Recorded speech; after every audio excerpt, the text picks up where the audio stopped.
धनबाद में निजी स्कूलों में मेंटेनेंस और एनुअल चार्ज के नाम से री एडमिशन लिया जा रहा है, जिसका अभिभावक संघ और कई अभिभावक धनबाद उपायुक्त आदित्य रंजन से मिलकर शिकायत किए थे। मामले में उपायुक्त ने संज्ञान लेते हुए विधायकों, सांसद प्रतिनिधि और अभिभावक संघ के प्रतिनिधियों के साथ बैठक किया। साथ ही सभी स्कूलों के प्रिंसिपल के साथ भी बैठक की। जनप्रतिनिधियों में विधायक राज सिन्हा, अरूप चटर्जी, चंद्रदेव महतो शामिल हुए, जिन्होंने उपायुक्त से स्कूल के मनमानी पर रोक लगाने को कहा। एनुअल चार्ज के नाम पर मनमानी वसूले पर रोक लगाने, स्कूल या चिन्हित दुकान से किताब और ड्रेस खरीद पर रोक लगाने, साथ ही एनुअल एडिट कराने संबंधित मांग रखी। वहीं स्कूल के प्रिंसिपल ने विरोधाभास दिखा।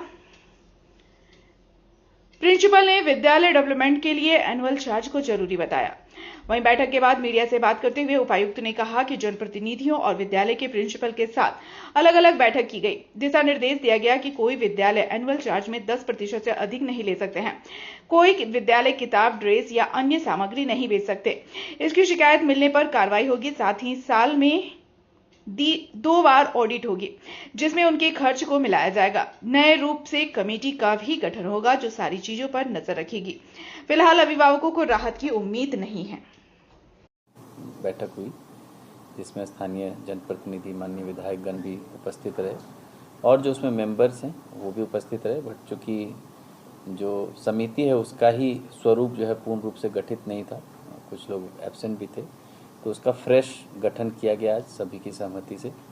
जो स्थायी सदस्य हैं वो तो हैं ही, और जो मनोनीत किए जाने हैं उनको, उन सदस्यों का भी आज नाम पर चर्चा हुई और मुहर लगी है। तो जैसे ही प्रोसीडिंग निकलेगा एक समिति जो है स्थायी बन जाएगी, जो regular overall implementation of these rules को देखेगी।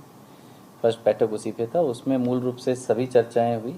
जो बाधाएं, जो समस्याएं लगातार प्रेस मीडिया के माध्यम से भी आ रहा है, अभिभावकगण स्वयं भी लेकर आ रहे हैं विभिन्न जनता दरबार में, उन सभी विषयों पर विस्तृत चर्चा हुई। सभी विषयों पर माननीय विधायकगण ने भी अपनी बात रखी। अभिभावक संघ के लोगों से भी समय दिया गया, लोगों को भी समय दिया गया, उनसे भी उनकी बात सुनी गई।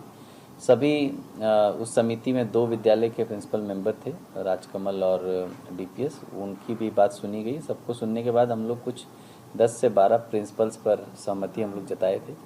उन सभी प्रिंसिपल्स पर सहमति जताने के बाद हम लोगों ने सेकेंड बैठक जो सभी विद्यालयों के एचएम्स के साथ, प्रिंसिपल के साथ, मैनेजमेंट के साथ करी, उसमें सारे बिंदुओं पर बात हुई। मूल रूप से जो एनुअल फ़ी है उसका प्रॉपर बाइफर्केशन कि क्या आधार है उसका, एनुअल फ़ी की जो बाध्यता रखी हुई है कि एक ही बार में देना है, उसको तोड़कर क्वार्टरली या हाफ ईयरली, जैसी पेरेंट्स को जैसी सुविधा हो, क्योंकि हर पेरेंट बराबर रूप से सक्षम नहीं होता है, तो जैसी सुविधा हो वैसे वो लोग दे पाएँ, उसका एक मैकेनिज़्म तैयार किया जाए। साथ ही साथ सेल्फ डिक्लेरेशन के जो लिस्ट हैं, सेल्फ डिक्लेरेशन ऑफ विद्यालय का overall fee structure, self declaration of विद्यालय के सभी टीचर्स, उनका डिग्री, उनका सैलरी स्ट्रक्चर, ये सब जो भी सीबीएसई के नॉर्म्स में है और गाइडलाइन में है, उन सब का सेल्फ डिक्लेरेशन वो लोग अपने वेबसाइट पे करेंगे। कुछ बिंदु किताबों, स्टेशनरी, ड्रेस, इनको लेकर भी आया था कि कॉमर्शियल एक्टिविटी विद्यालय परिसर में नहीं होनी है, पर ऐसी सूचना आ रही थी कि इधर विद इन द प्रीमाइसेस और through vendors, tagged vendors, fixed vendors, इस तरह की एक्टिविटी चल रही थी। तो उसके लिए हम लोगों ने उन लोगों को निर्देश दिया है कि नवंबर माह में ही आपको सभी किताबों की लिस्ट अपने वेबसाइट में पब्लिश कर देनी है, ताकि सभी माता पिता को पर्याप्त समय मिल सके। अन्य दुकानदार जो टैग्ड नहीं है उनको भी पर्याप्त समय मिल सके कि वो ऐसे बुक्स का सप्लाई अवेलेबल करा पाएँ, और जो पेरेंट्स चाहते हैं तो वो अपना समय लेकर ऑनलाइन भी बुक्स का परचेज कर सकें। तो ये नवंबर माह में अनिवार्य रूप से सभी को पब्लिश करना होगा। कोई भी स्कूल ड्रेस चेंज नहीं होगा, 5 साल के अंदर कोई चेंज करने का प्रावधान नहीं है। अगर 5 साल के अंदर स्कूल ड्रेस का कलर, कोडिंग कुछ भी चेंज करते हैं तो उनको फिर अनुमति के लिए आना होगा समिति के पास, अन्यथा जो है वही चलता रहेगा। ड्रेस का जो कलर कोड है, जो साइज है, जो शेप है, जो डिज़ाइन है, वो सब वेबसाइट में पब्लिश हो जाना चाहिए, ताकि कोई बाध्यता न रहे कि कोई ड्रेस जो है वो किसी फिक्स शॉप से ख़रीदना है या फिक्स ब्रांड का ख़रीदना है या फिक्स शॉपकीपर से ख़रीदना है, ये सब बाध्यता उससे टूट जाए, वो हम लोग कोशिश कर रहे हैं। साथ ही साथ एक मेजर जो प्रॉब्लम है विद्यालयों को, वो परिवहन को लेकर है। अभी रांची में भी एक छोटी सी घटना हुई जिसको देखकर हम लोग को सतर्क होना चाहिए। तो ऐसी कोई बड़ी घटना धनबाद में नहीं हो, उसके लिए हम लोगों ने सभी विद्यालयों को निर्देश दिया गया है कि सभी बड़े वाहन जो विद्यालय के अपने चलते हैं उसमें अंदर में सीसीटीवी कैमरा होना चाहिए और सुप्रीम कोर्ट के कुछ गाइडलाइंस हैं उनको फॉलो करना है कि एक महिला अटेंडेंट मैंडेटरी हो बसों में। साथ ही साथ जो प्राइवेट व्हीकल्स से बच्चों को छोड़ने आते हैं, not the parents but the independent drivers, छोटे छोटे वाहन हैं बहुत सारे जो स्कूली बच्चों को कैरी करते हैं, वैसे वाहनों का प्रॉपर लिस्टिंग, उनके सभी ड्राइवर्स का लिस्टिंग और पुलिस वेरिफिकेशन, ये सब विद्यालयों का दायित्व है, उनको करा के ही रखना होगा। साथ ही साथ स्कूल गेट पर ऐसे सभी वाहनों की औचक जो है जांच की जाएगी टीम के द्वारा, डीएसपी ट्रैफिक डीटीओ के द्वारा, और ऐसा कोई वाहन मिलेगा जो मोटर व्हीकल एक्ट का वायलेशन कर रहा है और साथ ही साथ पुलिस वेरिफिकेशन के बिना अगर बच्चों को कैरी कर रहा है तो उस पर हम लोग कड़ी कार्रवाई करेंगे। और भविष्य में ऐसी कोई मेजर घटना होती है तो उसके लिए स्कूल प्रबंधन भी बराबर रूप से जिम्मेवार है, क्योंकि बच्चे हम सब के लिए जो है दायित्व है, हम देश का भविष्य है, तो हम सब का बराबर दायित्व बनता है, चाहे वो विद्यालय प्रबंधन हो, चाहे वो माता पिता हो या प्रशासन हो, सरकार हो, सबका बराबर दायित्व है कि उनको हम एक सुरक्षित वातावरण में शिक्षा, स्वास्थ्य ये सब दे पाएँ और उनके साथ कोई गलत नहीं हो, ये उन सब का हक है। तो उसके लिए अगर कोई ऐसी घटना होगी तो विद्यालय प्रबंधन को भी बराबर रूप से हम लोग जिम्मेवार मानेंगे, not only driver and vehicle.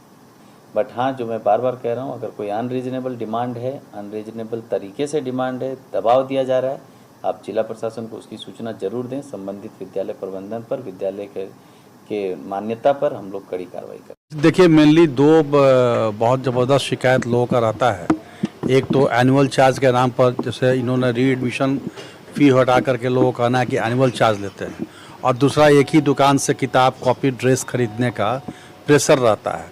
इन दोनों पे काफ़ी गंभीर चर्चा हुई है और इनका कहना था कि हम लोग रीएडमिशन नहीं लेते हैं, एनुअल फ़ी भी हम लोग को स्कूल में जो खर्चा होता है, क्योंकि हम लोग सीबीएसई के यूजीसी गाइडलाइन के अनुसार हम लोग टीचर्स को पेमेंट कर रहे हैं, सब कुछ कर रहे हैं, अच्छा क्वालिटी एजुकेशन दे रहे हैं, तो हम लोग को भी और भी जैसे बिल्डिंग का है या और सब कुछ है, तो उस पर मांगा गया है ऑडिट रिपोर्ट इनसे कि आपका एक्चुअली आप जितना ले रहे हैं उस हिसाब के आपके खर्चे हैं कि नहीं, या और भी क्या है। तो सारे या जो गाइडलाइन है न्यायाधिकरण का, शिक्षा न्यायाधिकरण झारखंड का, उसके अनुसार है कि आप 2 साल पे आपको मैक्सिमम 10% ही आप बढ़ा सकते हैं स्कूल के कमेटी के बैठक के अनुरूप, या फिर उससे ज़्यादा कीजिएगा तो आपको यहाँ आना होगा, तो उसके अनुरूप उनका बढ़ा कि नहीं बढ़ा, ये सब जांच करने के लिए बातें उठी हैं। इसके अलावा जो किताब का है और ड्रेस ये सब का है, उनका इनको वो नवंबर होते होते अपलोड करेंगे कि इनका ये पे कि भाई कौन से किताब लेने हैं, कहाँ, और एक किसी स्कूल के अंदर प्रेशर को नहीं डालेगा कि वो किताब यहाँ से खरीदे या ड्रेस यहाँ से खरीदे। तो मोटा मोटी ये सारी बातें हुई हैं। उस पर सीधे सीधी सारा ये बात यहाँ हुआ है, बच्चों के ट्रांसपोर्टिंग के लिए बातें हुई है, और ये सब प्रिंसिपल भी हैं, कमेटी है, और उसमें प्रथम दृष्टया ही अगर कोई गलत पकड़ा जाएगा तो सीधे सीधी बिना एक्सप्लेनेशन के फाइन होगा। यह भी उसमें हुआ है और औचक छापेमारी के लिए टीम भी बनेगी। ये है कि लगाम लगे, लूट नहीं हो, पढ़ाई करना स्कूल का काम है तो पढ़ाई ही कराएं, यह कोशिश तो है।